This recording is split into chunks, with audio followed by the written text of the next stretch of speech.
This is Byron Lazine and Nicole White, and you are tuned into episode 174 of The Real Word. Word is up.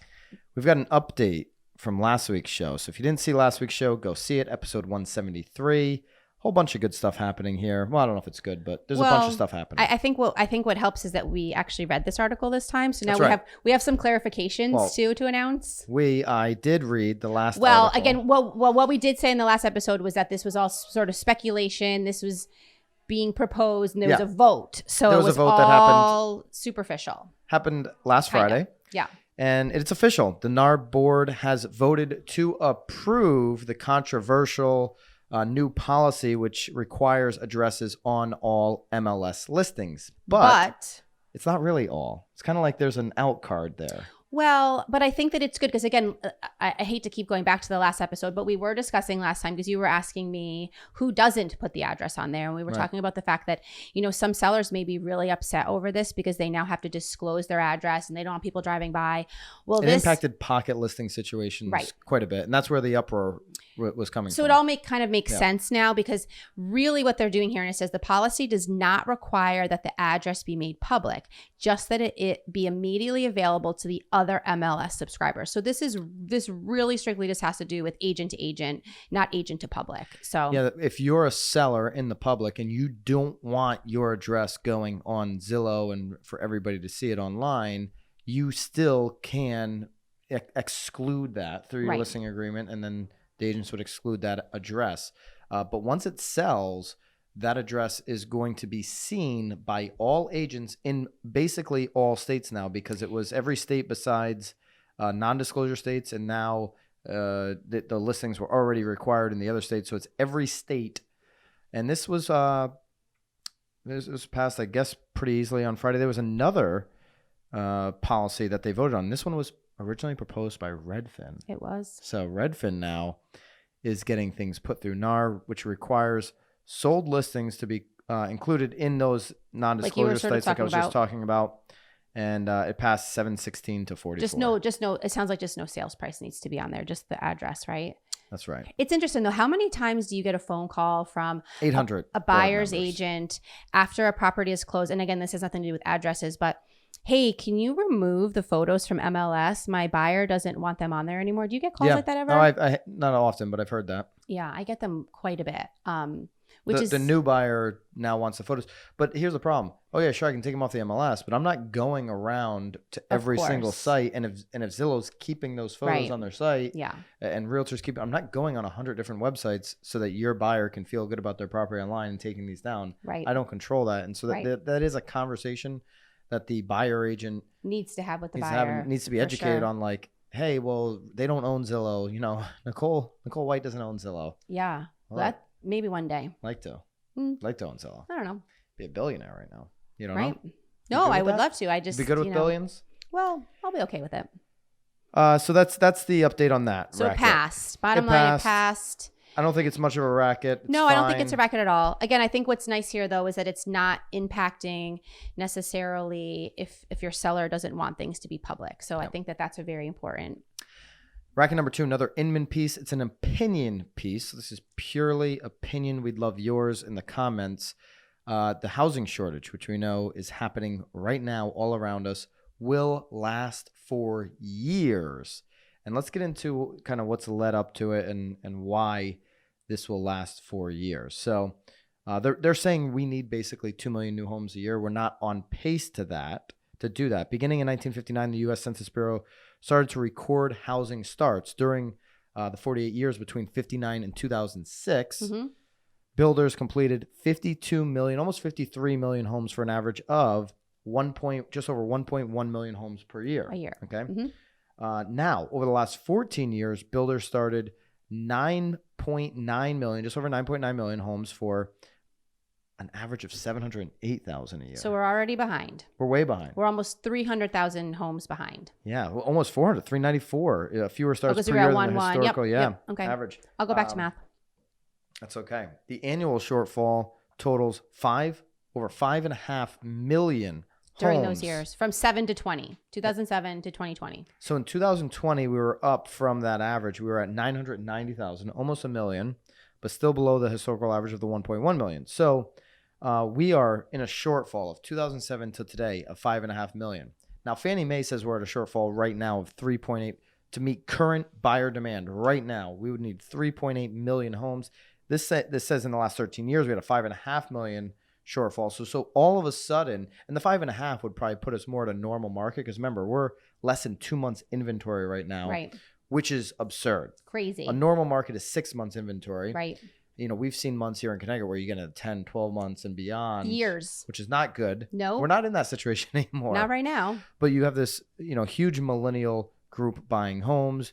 You have people buying homes for different reasons because of COVID. Right. And then, you know, like here where we are in the Northeast, you have a lot of homes that just don't suit the needs of today, the way people live today, especially now COVID has accelerated that.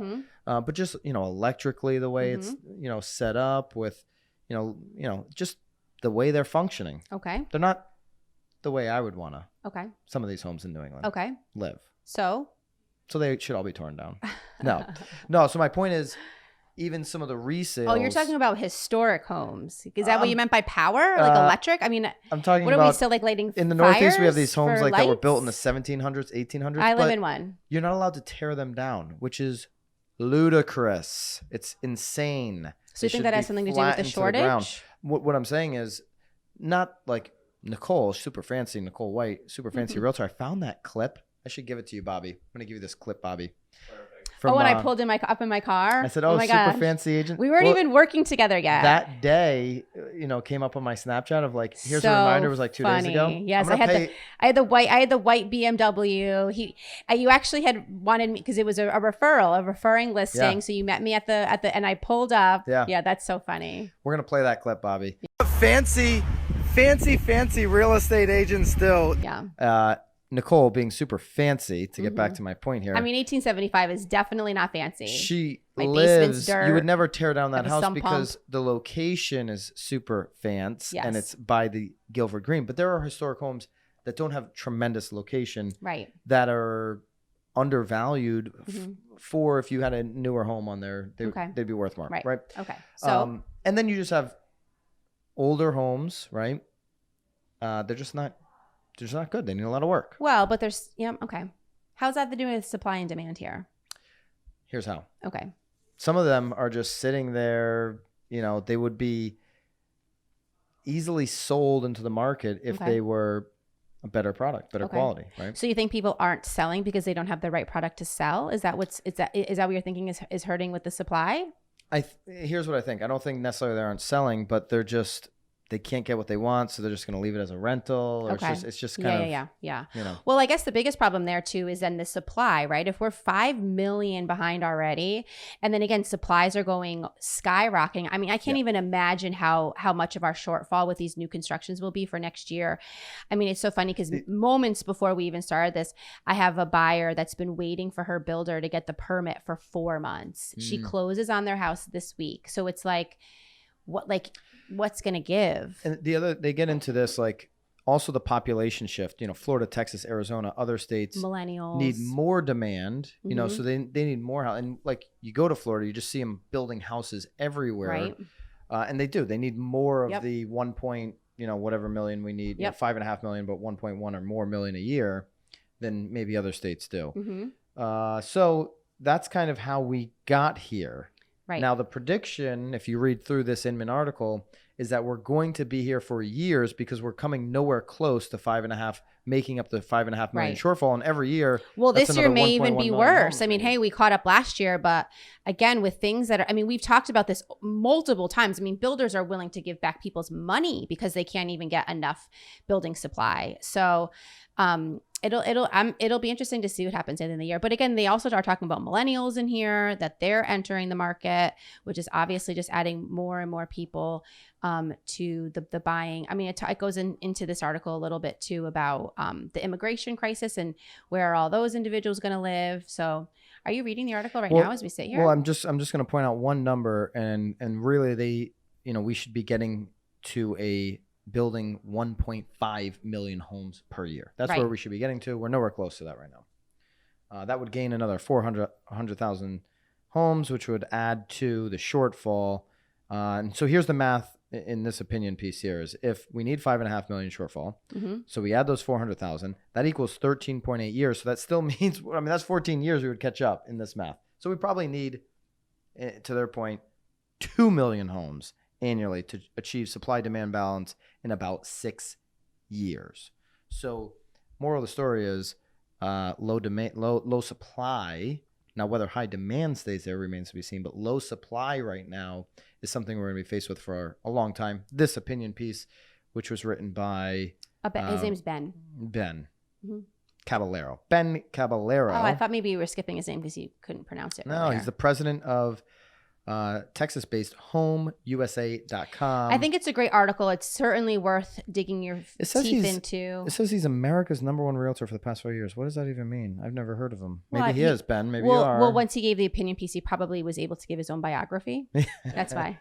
Yeah. So Ben is apparently the #1 in America. There he is. Congratulations, Ben. I'm going to check that. We should give an award for that. What is the award? He probably, I bet you he got something from HomeSnap too. Well, he was probably top 5% at HomeSnap. Real Trends will verify whether he could be. I don't know. He could be #1. We love you, Ben. This is the last 5 years. Again, it's a great article. It's certainly worth reading and sort of, digging your teeth into. Lots of things to think about. Again, in the article too, it talks about the bubble and it talks about where we were, in 2005 and 6, 7, 8. Obviously, they're saying that we're not in the same spot. So again, a really great article and something to dig into. Ben Caballero breaks own record for the most annual home sales, selling 5,801 homes. It's units. Are we talking about units? Yeah, 5,801 homes. That was in units. This was 2018. America's #1 ranked agent of HomeUSA.com. Hey, we're heading to Dallas in October. We'll have to go right. meet him, just like we did. Remember Greg? We should interview him. I'm heading there tomorrow. Maybe I'll meet him. Maybe. That's who we should do a confessional with. All right, so it sounds like he does sell a lot of homes. Yeah. Ben, we love you. We did. Yeah, we disclosed that. Amazing. Right. Marketeer of the week. Yes. Staging question. There's an Inman handbook around staging. You can dig into that and learn a little bit. Home staging in the midst of a red hot market. Nicole, I'm going to ask you, all right? Well, is there value in a home that is going to get 10 offers in staging that home? I still think it is. 10 plus offers. Here's where I'm at. Median price point. Let's say $350,000. Whatever your median price point is, wherever you're watching. $350,000. Yep. Because you know the numbers, I'm going to get 30 showings in the first weekend, and I'm probably getting 10 offers. Okay. Are you advising the seller to pay money to stage the home? I am. I mean, even if they have furniture in their home, you're trying to get 20 offers. What's the I'm not trying to get 20 offers. I'm just trying to get the most money possible. So, you could potentially lose that really great buyer if they can't visualize their stuff in the room. Like, oh, my queen size bed won't fit in here. Or, oh, I can't fit my sectional that I just bought. That I paid $3,000 for. So it's really about setting up the spaces so that you can.